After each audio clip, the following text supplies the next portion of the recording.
Chapitre 11. Je me réveille, totalement perdue. Putain, je suis où là? Que vient-il de se passer? Je suis tellement désorientée. Le blanc éclatant de la pièce m'éblouit, une toile vierge qui n'offre aucun indice immédiat.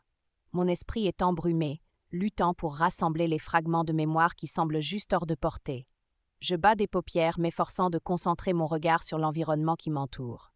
Je me redresse et une douleur me transperce, aiguë et insistante, me ramenant brutalement à la réalité. C'est alors que les souvenirs commencent à affluer en éclats désordonnés.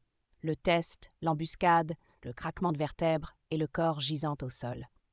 La pièce, clinique et impersonnelle, entre lentement dans mon champ de vision. Les murs blancs, l'odeur de désinfectant, le verre d'eau sur la table de chevet, tout commence à prendre sens maintenant. Je suis à l'infirmerie, en train de me remettre des blessures subies pendant l'épreuve. Mais ce ne sont pas seulement les plaies physiques qui me font mal. Ce sont les images obsédantes de cette journée qui pèsent lourdement sur mon esprit. La douleur agit comme un cruel rappel, la sensation acérée de larmes de Tarine traversant ma peau. C'était une réalité brutale, pas le voile trompeur d'un cauchemar, mais une vérité déchirante. Et puis, il y avait Jack. Son regard pénétrant, la force brute dans chacun de ses gestes, atteignant son apogée dans ce moment ultime et horrifiant, le son indéniable d'une vertèbre qui craque. Mon esprit est pris dans une tempête de confusion, luttant pour réconcilier le Jack qui me sauve et celui capable d'une violence si glaciale, si impitoyable. La contradiction est terrifiante. Que va-t-il lui arriver maintenant? Je ne peux m'empêcher de me le demander. Le reverrai-je un jour? Une partie de moi est terrifiée à cette idée, pourtant, une autre part est inexplicablement inquiète pour lui. Je me rallonge, essayant de tout assimiler. Le silence de l'infirmerie est oppressant, amplifiant la cacophonie de mes propres pensées piégées dans ma tête. La pièce semble étouffante. Les événements qui se sont déroulés dépassent tout ce que j'aurais pu imaginer. La ligne entre protecteur et agresseur s'estompe, me laissant aux prises avec des sentiments de peur, de confusion et une fascination troublante pour l'homme qui m'a sauvé, mais a apporté la mort dans le même souffle. Qu'est-ce que cela fait de lui? Un sauveur ou un tueur? Un ange ou un démon? Des heures se sont écoulées depuis mon réveil à l'infirmerie. Je suis arrachée de mes pensées lorsque Clara se précipite à l'intérieur, son visage marqué par l'inquiétude. Un soulagement se répand sur elle lorsqu'elle me voit éveillée. « Eva, j'étais tellement inquiète !» s'exclame-t-elle, sa voix mêlant soulagement et préoccupation. Je force un sourire rassurant. « Oui, je vais bien, Clara, » dis-je, tentant d'apaiser son inquiétude.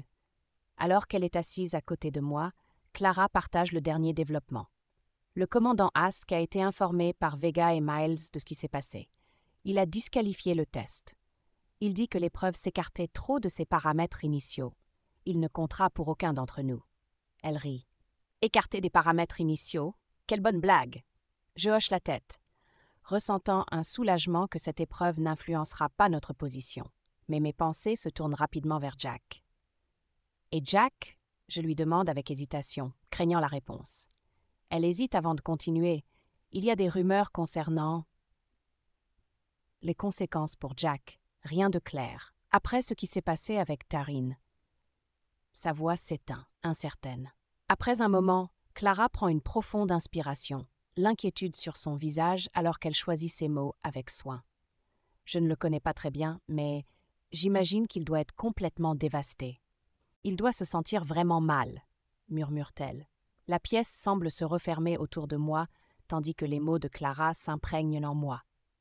Il m'a sauvée, c'est vrai, mais la violence qu'il a déployée, c'est indescriptible. Il a éteint la vie de Tarine de ses mains nues, sans la moindre hésitation. Son geste était mécanique, presque routinier. Cela m'a donné le vertige, l'impression déconcertante que ce n'était pas une première pour lui. Ma voix s'éteint, incapable d'articuler le tumulte intérieur. Devrais-je avoir peur de lui? Je murmure. Plus pour moi-même. Elle tend ma main, offrant un soutien silencieux. Mais je vois aussi l'inquiétude dans son regard, une peur voilée qu'elle essaie de cacher. « Je ne sais pas quoi penser, » dit-elle finalement. « Je n'étais pas là. Il t'a protégée, mais sois prudente. Il y a quelque chose de différent chez lui, quelque chose de sombre. » Ses paroles résonnent en moi, alimentant mes propres doutes et craintes. Je sais qu'elle a raison. J'hésite, les mots se coinçant dans ma gorge. Je suis un vrai désastre, complètement perdu, Clara. Mon regard se détourne, se perd dans l'ordinaire du mur. Ma tête est un chaos. Je suis terrifiée par ce que j'ai vu, par la violence brute qui sommeille en lui. Et pourtant, mon cœur bat la chamade à chaque fois que je le regarde, chaque fois que je pense à lui. Cette confession me déchire, me libère d'un poids, mais elle laisse derrière elle une confusion douloureuse. Je ne sais plus qui il est, ni ce que je ressens pour lui. L'expression de Clara change, ses sourcils se fronçant dans un mélange d'inquiétude et d'exaspération. « Eva, tu es folle, dit-elle, sa voix teintée de préoccupation. Tu viens à peine de t'échapper d'une situation mortelle, et maintenant, comme une junkie à la poursuite de la prochaine montée d'adrénaline, tu te diriges de nouveau vers le danger. » Elle marque une pause, ses mots lourds d'avertissement. Jack est dangereux. Avec lui, c'est jouer avec le feu, et tu ne seras pas seulement brûlée, tu seras consumée tout entière. Tu n'as aucune idée des cadavres qu'il cache dans ses placards. C'est une arme que tu ne peux pas contrôler, et encore moins l'apprivoiser. Ces mots résonnent avec vérité, pourtant ils font peu pour apaiser la tourmente en moi. Une partie de moi veut en savoir plus de cet homme qui est devenu une partie si centrale de ma vie. « Clara, j'ai besoin d'en savoir plus sur lui, » dis-je, une détermination nouvelle dans ma voix. « Peux-tu découvrir quelque chose ? Peut-être que tes parents, avec leur connexion, des dossiers existent peut-être. Quelque chose à propos de son passé ?» Le regard de Clara croise le mien, un jeu complexe d'hésitation et de détermination gravé dans ses traits. « Je verrai ce que je peux faire, » murmure-t-elle, sa voix étant un mélange discret de promesse et de prudence. « Mais tu dois le tenir à distance, Eva. » Je hoche la tête, reconnaissante de son soutien, tout en étant anxieuse de ce qu'elle pourrait découvrir. Il a été expulsé du territoire américain après la mort de ses parents, j'ajoute, espérant que le détail puisse aider dans ses recherches. Clara hoche lentement la tête, les sourcils froncés, alors qu'elle assimile l'information. Déporté ? C'est inhabituel. Il doit y avoir plus dans son histoire qu'une simple tragédie familiale. Elle se rapproche de moi, son visage s'adoucissant de préoccupation. « Raconte-moi tout ce que tu sais sur Jack. Chaque détail pourrait t'aider à en découvrir davantage. » Je prends une profonde inspiration, l'odeur stérile de l'infirmerie se mélangeant à mon anxiété croissante. Il a toujours été réticent à parler de son passé. Tout ce que je sais, c'est qu'il a été amené en Europe quand il avait 8 ans et a été adopté peu après cela. Clara inspire profondément. « D'accord, je vais faire quelques recherches, » affirme-t-elle, sa voix étant ferme mais teintée d'une note de prudence. « Garde juste à l'esprit, Eva, que ce que je vais découvrir, cela ne sera peut-être pas les réponses que tu espères. » Nous sommes assises en silence, chacune plongée dans ses propres réflexions. Découvrir le passé sombre de Jack m'effraie. Pourtant, je désire ardemment le comprendre, le connaître vraiment. Malgré tout, je ne peux m'empêcher de m'inquiéter pour lui. L'ombre des conséquences graves qu'il pourrait avoir à affronter plane lourdement entre nous. La disqualification du test semble presque insignifiante comparée à la gravité de ce qui pourrait arriver à Jack. Ses actions, bien qu'elles m'aient sauvé d'une blessure plus grave ou pire, l'ont maintenant placé dans le collimateur des mesures disciplinaires strictes de l'académie. Alors que Clara s'en va, me promettant de me tenir informée, je me retrouve seule avec mes pensées. Je m'allonge, fixant le plafond, l'esprit en ébullition. Que va-t-il arriver à Jack ? Qu'est-ce que cela signifie pour nous ? Les questions résonnent dans le silence, sans réponse, tandis que je sombre dans un sommeil agité. La porte de ma chambre à l'infirmerie s'ouvre avec un grincement, me tirant hors de mes pensées embrouillées. Je me tourne pour voir Jack se tenir là, sa grande silhouette remplissant l'encadrement de la porte. Un soulagement m'envahit en le voyant. Il est là, pas enfermé ou pire, ce qui doit vouloir dire que les choses vont bien. N'est-ce pas ? Il est distant, comme à son habitude, mais ses yeux, d'ordinaire si impénétrables, se plissent un instant lorsqu'il se pose sur moi. « Salut, tu es réveillé ?» me demande-t-il avec douceur. « Oui, » répondis-je, toujours troublé. « Jack, merci pour ton aide là-dehors. » Je laisse échapper un mélange de soulagement et d'inquiétude persistante dans ma voix. Mais Clara a dit qu'il pourrait y avoir des conséquences pour, tu sais, ce qui s'est passé. Il entre, fermant la porte derrière lui d'un clic doux. Des conséquences? Des conséquences? Il a l'air sincèrement ignorant, ses sourcils se fronçant légèrement. Je n'ai rien entendu, mais quoi qu'il en soit, je m'en occuperai le moment venu, ajoute-t-il avec un ton désinvolte, comme s'il parlait d'aller chercher une baguette à la boulangerie. Son indifférence face à la gravité de la situation m'inquiète. Ne comprend-il pas à quel point cela pourrait être sérieux? Mais avant que je puisse exprimer mes doutes, il détourne la conversation. Il s'avance vers moi, ses mouvements sont contrôlés, comme s'il craignait de troubler la tranquillité de la pièce. Je me redresse un peu plus, ignorant la douleur provenant de ma blessure. Sa présence, habituellement si imposante, me semble maintenant lointaine, comme s'il y avait une barrière invisible entre nous. Il ne s'assoit pas. Son regard balaye mon visage. « Comment tu te sens ?» demande-t-il, mais cela sonne plus comme une formalité que comme une véritable préoccupation. « Eh, ça va, je vais m'en remettre », je réponds, mes mots soigneusement pesés. Je suis vivement consciente de la complexité des émotions qui tourbillonnent en moi, un mélange de soulagement à sa vue et une confusion profondément ancrée concernant ce qui s'est passé pendant l'épreuve. En le fixant intensément, je commence à percer son masque. Il y a quelque chose d'autre qui le ronge. Son corps tout entier trahit une frustration bouillonnante, ses épaules crispées de retenue. Ses yeux, d'un brun intense, me transpercent, chargés d'une colère rentrée qui menace d'exploser. Oh non, il est furieux. Eva, qu'est-ce qui t'a pris de retirer le couteau de la plaie? Tu es une encyclopédie ambulante, et dans un moment critique, tu fais un truc aussi stupide. Sa voix, bien que maîtrisée, s'échappe entre ses dents serrées, comme de la vapeur sous pression. La dureté de son ton me frappe de plein fouet, me laissant abasourdi, mes mots se heurtant les uns aux autres dans une tentative bégayante de justification. Ma voix est plus forte, vibrante d'une émotion brute. Je crie presque, tandis que son accusation de stupidité m'exaspère au plus haut point. J'avais mal, le couteau me faisait mal, je n'ai pas réfléchi sur le moment. Ses yeux accusateurs allument en moi une colère réactive, une flamme qui monte, qui consume ma raison. Ce n'est pas une situation que je peux gérer avec ton aisance. Je n'ai jamais été blessée de cette manière de toute ma vie. Je ne peux réagir comme si j'avais été préparée à cela, comme toi. Dans un souffle plus bas, presque étouffé par la tension ambiante, il reprend. Si la lame avait touché une artère importante, tu aurais perdu tout ton sang et je n'aurais rien pu faire pour t'aider.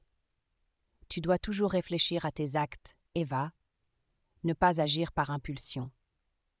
Son manque de sensibilité, son absence de compréhension font monter la pression dans mes veines. Je ne suis pas un robot, moi. Il hoche la tête lentement, poussant un long soupir comme pour libérer la pression afin de ne pas exploser. En flexant ses doigts, je vois qu'il essaie de relâcher la tension accumulée, l'agression contenue. Il continue sur un ton plus maîtrisé. En fait, je voulais juste prendre de tes nouvelles et parler de l'entraînement. Ces mots sont abrupts, presque cliniques. L'entraînement? Je fais écho. Surprise. Mon esprit est bouleversé à l'idée de retourner si tôt à nos séances rigoureuses.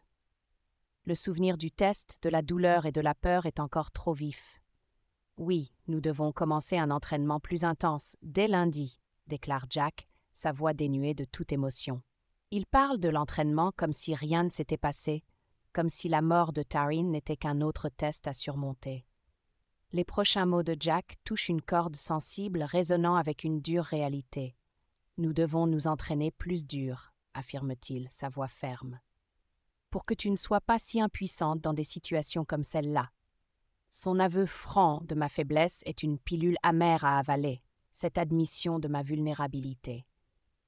Pourtant, au fond de moi, je sais qu'il a raison. Mon expérience, ma blessure, ce sont des rappels flagrants de mes limites dans ce monde dangereux. Je ne peux m'empêcher de ressentir un choc à ces mots. N'est-il donc pas affecté par ce qui s'est passé? Ne voit-il pas la gravité de la situation? Mais je repousse ces pensées, me concentrant plutôt sur la détermination qui commence à mijoter en moi. Je dois devenir plus forte, meilleure. Il a raison. D'accord, je réponds, ma voix stable, ne trahissant aucun des tourments intérieurs. Je serai lundi à notre entraînement. Jack acquiesce d'un léger hochement de tête, croisant brièvement mon regard. Il y a une lueur de quelque chose dans ses yeux. Approbation, peut-être, ou un défi. C'est difficile à dire avec Jack. Il se détourne et s'éloigne. J'ai envie de le retenir, de lui demander de rester, ne serait-ce qu'un instant de plus. Mais les mots restent coincés dans ma gorge. Alors je le regarde partir, le cœur serré, un tourbillon d'émotions contradictoires m'envahissant. Alors que la porte se ferme derrière lui, je suis envahi par un profond sentiment de confusion. Cette brève rencontre avec Jack n'a fait qu'ajouter une nouvelle couche au labyrinthe de sentiments dans lequel je me perds. Sa froideur, son détachement, tout cela me laisse encore plus désemparé qu'auparavant. Allongé sur le lit, je fixe de nouveau le plafond. La distance émotionnelle que Jack maintient est une barrière que je ne semble pas pouvoir franchir. Je suis seul avec mes pensées, mes émotions, un entrelac de peur, de colère et de détermination. Oui, je suis en colère contre ma propre faiblesse, contre la brutalité réelle de notre monde et même contre Jack, pour m'avoir forcé à affronter ces dures vérités. Mais sous cette colère, il y a une détermination qui grandit. Je ne serai plus jamais sans défense. Je m'entraînerai, je m'améliorerai et je serai prête pour tout ce qui viendra ensuite. Le soir venu, je suis enfin libérée et de retour dans les confins feutrés de mes quartiers. La nuit enveloppe l'installation tel un lourd manteau. La fenêtre offre une vue sur le monde extérieur, un monde qui semble à la fois proche et infiniment lointain. Mes yeux, attirés par l'obscurité, se fixent sur une silhouette se déplaçant furtivement. C'est Jack. Sa silhouette est reconnaissable entre toutes, même à cette distance. Il est habillé de manière décontractée ce soir. Sa veste sombre et son jean épousent son cadre athlétique, lui donnant un air presque insouciant. J'entr'ouvre la fenêtre, laissant s'infiltrer une brise fraîche. Il s'arrête devant le portail métallique de l'installation, là où les ombres s'épaississent. Le bruit d'une moto perce le calme de la nuit. Jade arrive, sa présence indiscutable même de loin. Perchée avec assurance sur la moto, elle dégage un sentiment d'audace et d'aventure. Sa veste en cuir ajustée et ses jeans sombres la peignant comme une déesse de la nuit. Ses cheveux, courts et bleus intenses, une explosion de couleurs et de vie dans la nuit monochrome, ajoutent à son aura rebelle. Je suis frappée par son aisance, par la façon dont elle semble en parfaite harmonie avec tout ce qui l'entoure. Je regarde depuis ma fenêtre, une tension étrange se formant dans ma poitrine alors que Jack s'approche d'elle et dépose rapidement un baiser sur ses lèvres. Ils échangent des mots inaudibles. Leurs gestes sont décontractés, mais empreints d'une intimité qui me retourne l'estomac. C'est la fluidité de leur interaction, la façon dont Jack se penche pour murmurer quelque chose à son oreille, provoquant un rire chez elle, qui éveille en moi un sentiment jusque-là inconnu. Une émotion étrangère commence à s'insinuer dans mes pensées, indésirable. C'est irrationnel. Jack et moi ne sommes que des partenaires d'entraînement, mais les voir ensemble, prêts à disparaître dans la nuit, déclenche quelque chose en moi. C'est une sensation brute et inattendue qui sème le trouble dans mes pensées. Le moteur de la moto rugit, un grondement sourd qui résonne contre les murs en béton.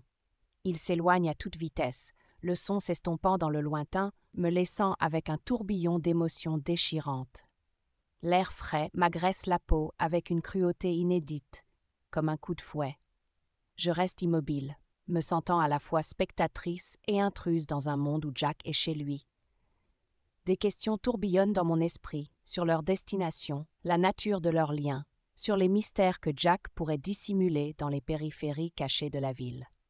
Les terrains d'entraînement ont une atmosphère différente lorsque j'y retourne, juste 5 jours après l'incident.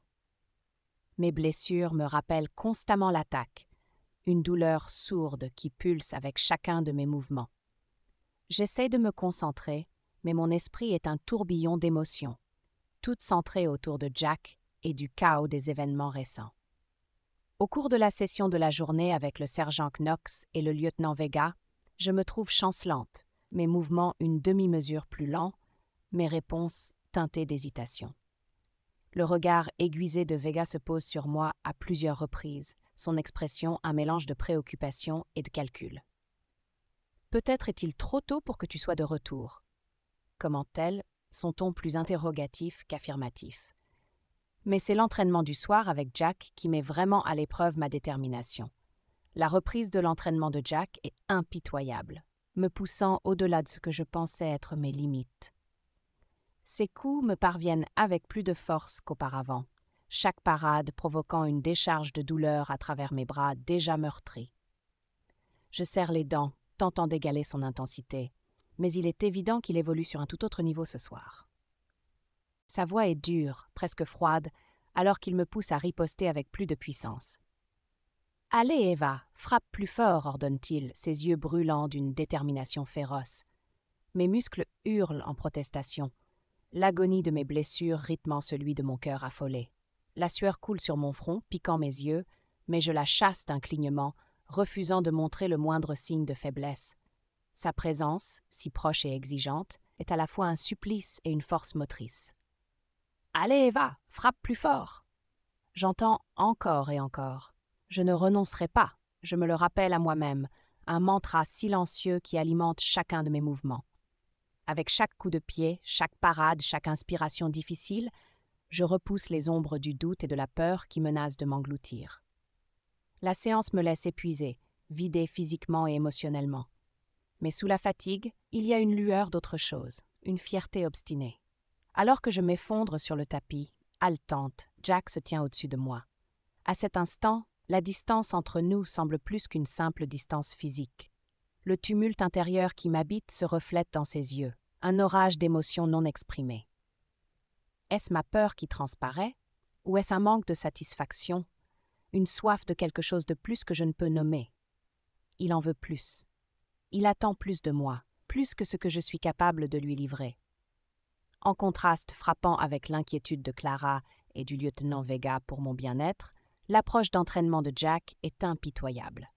Son acharnement à me pousser plus loin, à tester mes limites, est à la fois exaspérant et compréhensible. Chaque session est une bataille, pas seulement contre ma douleur physique. Je perçois son intention, forger une force à partir de ma douleur, construire une résilience à partir de ma vulnérabilité. Je déteste ça. Je déteste la manière dont il me pousse, la façon dont il semble indifférent à ma douleur. L'air crépite de tension, un mélange d'épuisement, de frustration et d'une compréhension silencieuse que nous luttons tous deux contre nos propres démons. Je me surprends à me demander quel est le prix de cette force qu'il m'aide à forger. Combien puis-je endurer avant que le tribut physique et émotionnel ne devienne trop lourd? Dans cette danse d'entraînement et de conflit, est-ce que je gagne en force ou suis-je en train de perdre une partie de moi-même aux ténèbres? Le 3e jour d'entraînement marque un crescendo en intensité, me poussant au bord du précipice. Les plaies suturées sont encore fraîches. Malgré la douleur, une partie de moi est déterminée à prouver ma force, pas seulement à Jack, mais à moi-même. Lui, de son côté, continue à être indifférent à mon malaise, ou choisit-il de l'ignorer? Son objectif est unique, une obsession, me pousser davantage, aiguiser mes compétences, me préparer à la réalité impitoyable de notre monde. Projeté au sol pour la énième fois, je sens le poids de son corps sur le mien, une prison de chair et d'os. La logique m'ordonne de pivoter, d'utiliser ma jambe comme levier pour le repousser. Mais mes muscles crient leur fatigue, chaque contusion une trahison brûlante. « Jack, je ne peux pas bouger, ma voix n'est qu'un murmure étouffé, j'ai mal, je suis à bout de force. » Son regard me transperce, ses yeux un océan de colère. Dans un combat, tu n'as pas le choix, Eva. La fatigue, la douleur, elles seront toujours là. Mais survivre, c'est ignorer ses voix. Tu as mal, ce n'est qu'une illusion de ton cerveau. Refuse-lui ce pouvoir, bloque cette sensation dans un recoin de ta tête. Chaque mot de Jack est une lame qui coupe à travers mes excuses, me poussant à me battre contre ma propre faiblesse. Puis, sa main se pose près de ma hanche, là où la lame du couteau m'avait transpercé quelques jours plus tôt. Il appuie. La douleur explose dans mon corps. Mon cri déchire le silence de la salle. Un cri primal, désespéré. Les larmes brouillent ma vue, transformant le monde en enfer ardent. Au-dessus de mon hurlement, la voix de Jack tranche l'air. « Bouge, dégage-toi, maintenant Eva !» Il ne me laisse aucune échappée. Il résonne dans ma tête. Je le hais dans cet instant. Une haine forte et viscérale. Mais celle-ci forge en moi une force nouvelle. Je repousse la douleur, l'enfermant dans un coin obscur de mon esprit. Ce n'est qu'une sensation, un parasite que je refuse d'héberger. Bouge-toi, Eva, dégage-toi, je me commande. Avec un effort surhumain, je rassemble les lambeaux de ma volonté. Mes muscles obéissent, tremblants mais déterminés. Avec une poussée désespérée, je pivote, libérant ma hanche. Ma jambe se glisse entre nous et je puise dans mes dernières réserves d'énergie pour renverser Jack. Il bascule, me laissant reprendre pied. Je me redresse en position de combat, mais les sensations de mon corps m'assaillent, une vague prête à me submerger. La peur de flancher me saisit. Soudain, la réalité de ma douleur m'envahit. Je m'effondre au sol, un cri s'échappant de mes lèvres. C'est un mélange d'agonie et de frustration. J'inspecte la plaie sous mon t-shirt. Les sutures ont résisté, mais chaque battement de mon cœur pulse douloureusement ma chair meurtrie. « Tu es un grand malade !» Je crie vers Jack, ma voix chargée d'une colère impuissante. Il s'approche et prend place à mes côtés, ses mouvements lents et délibérés. Ses yeux, d'ordinaire si durs et exigeants, m'observent avec une douceur inattendue. « Eva, dans un combat, tu subiras des coups, des blessures. Mais là dehors, il désigne la fenêtre d'un geste las, ton ennemi ne s'arrêtera pas. Tu ne peux pas simplement abandonner. Soit tu domines ta douleur, soit tu sombres. » Sa voix est douce, presque un murmure. C'est la cruelle réalité de notre monde. Ses doigts effleurent ma joue, traçant le chemin des larmes, une caresse légère qui me fait frissonner. C'est dans ce geste simple, cette caresse, que je perçois non seulement l'instructeur impitoyable, mais mon partenaire derrière le guerrier. Ses paroles continuent de flotter dans l'air, un mélange de dureté et de douceur, me poussant à reconnaître la réalité brutale de notre monde. Je dois transcender ma douleur, me transformer en quelque chose de plus fort, plus résilient. Dans cet instant de vulnérabilité partagée, un lien indéfinissable se tisse entre nous, un mélange complexe de respect, de défi et d'une compréhension mutuelle tacite. La zone d'entraînement est un enfer moite, la chaleur et la tension me collent à la peau. Nous restons là, en silence, moi luttant pour maîtriser les vagues de douleur qui assaillent mon corps meurtri. Jack, de son côté, reste figé, ses yeux fixés sur moi. Je comprends, sans un mot, que son silence n'est pas un manque de compassion, mais une forme de respect. Il sait que c'est dans ces moments de douleur brute et de lutte intérieure que se forge la véritable force. Il a raison, bien sûr. À l'extérieur de ces murs, la lutte n'est pas un test, mais une question de survie. Un monde que Jack connaît intimement, un monde qu'il a probablement habité depuis son enfance. La douleur, jusque-là une entité dévorante, se transforme en un murmure lointain, un fond sonore à mes pensées qui s'embrase. Un mélange de frustration et de curiosité s'entrelace en moi. Je me lève, une question brûlante que je ne peux plus retenir. Les images de ces escapades nocturnes avec Jed me hantent l'esprit. Comment aborder le sujet? Mes yeux, réduits à deux fentes amusées, se posent sur Jack. « Tu as l'air plus fatigué dernièrement, Jack. Trop de nuits blanches ?» Ma voix porte une pointe d'accusation teintée d'un soupçon de taquinerie et peut-être d'un autre sentiment, plus profond, plus indéfinissable, que je n'ose pas explorer. Jack capte le changement de ton, un léger froncement de sourcils trahissant sa surprise. Il me regarde, essayant de décrypter l'intention derrière mes mots. Dans son regard, je perçois sa vigilance revenir, la marque d'un homme constamment en alerte. Il marque une pause, un léger sourire narquois se dessinant sur ses lèvres. Son ton est léger, mais il y a une pointe dans sa voix, un défi qui éveille quelque chose en moi. « Est-ce que je te parais lent pendant l'entraînement? Parce que je t'assure, je peux accélérer les choses. » Je le coupe affolé.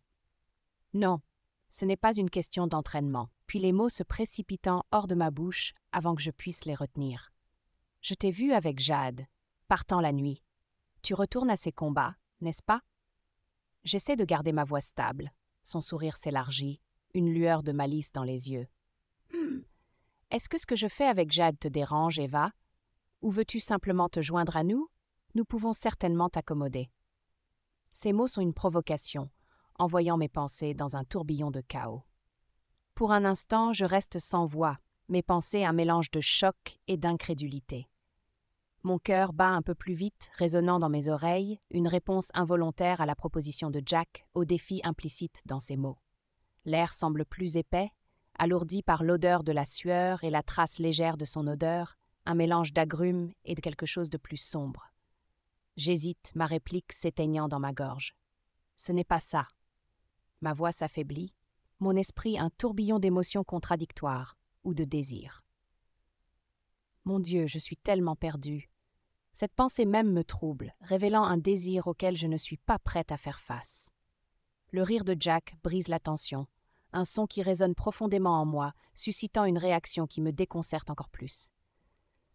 Mon corps réagit involontairement, un frisson parcourant ma peau, se mêlant à la chaleur persistante et éveillant quelque chose de primal en moi. C'est une réaction qui me trouble, un mélange d'irritation face à son attitude débridée et une attirance inexplicable vers l'énergie brute qu'il dégage. Notre conversation, si tant est qu'on puisse l'appeler ainsi, se termine aussi brusquement qu'elle a commencé. Il se retourne et s'éloigne, me laissant là debout, dans un état de désarroi intérieur. Cette lutte incessante, à la fois physique et émotionnelle, est devenue la nouvelle norme de mon existence. Chaque jour, alors que je me lève pour relever les défis qu'il me présente, je me demande jusqu'où je pourrais encore aller. Alors que la lumière du matin filtre à travers les fenêtres de la cafétéria, Clara se penche vers moi, sa voix à peine plus haute qu'un murmure. Ses yeux scrutent les alentours pour s'assurer que notre conversation reste privée. « J'ai découvert quelque chose sur Jack, » dit-elle, son ton sérieux empreint de gravité. Je m'arrête, ma cuillère à mi-chemin vers ma bouche, toute mon attention portée sur elle. « Vas-y, dis-moi » l'incitai-je, sentant le poids de ce qu'elle s'apprête à révéler. Clara se mordit la lèvre, visiblement mal à l'aise. Calderon, ce n'est pas son nom de naissance. Il a été adopté par la famille Calderon. Mes parents n'ont pas pu trouver ou n'ont pas voulu révéler son nom d'origine. Les Calderon sont des acteurs majeurs dans le secteur financier et bancaire. Ils ne sont pas des figures publiques, mais ils exercent une influence significative au sein du consortium. Mon père soupçonne que George Calderon, son père adoptif, manœuvre pour obtenir un siège au concile. Son regard croise le mien, un mélange de préoccupation et d'incrédulité. Il y a plus inquiétant, ses parents biologiques, ils étaient des leaders de la résistance dans le bloc américain. Ils ont été assassinés. Mon cœur s'affaisse. La révélation me frappe comme un coup physique, envoyant un frisson le long de ma colonne vertébrale.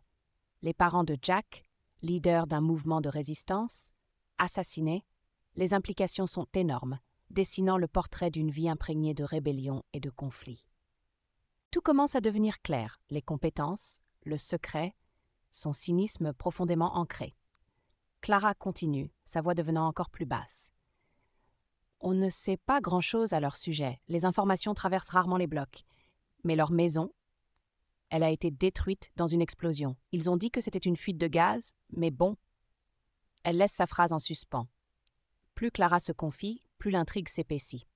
Elle parle du bloc nord-américain, dirigé par un conglomérat axé sur les technologies de l'information, la défense et les médias.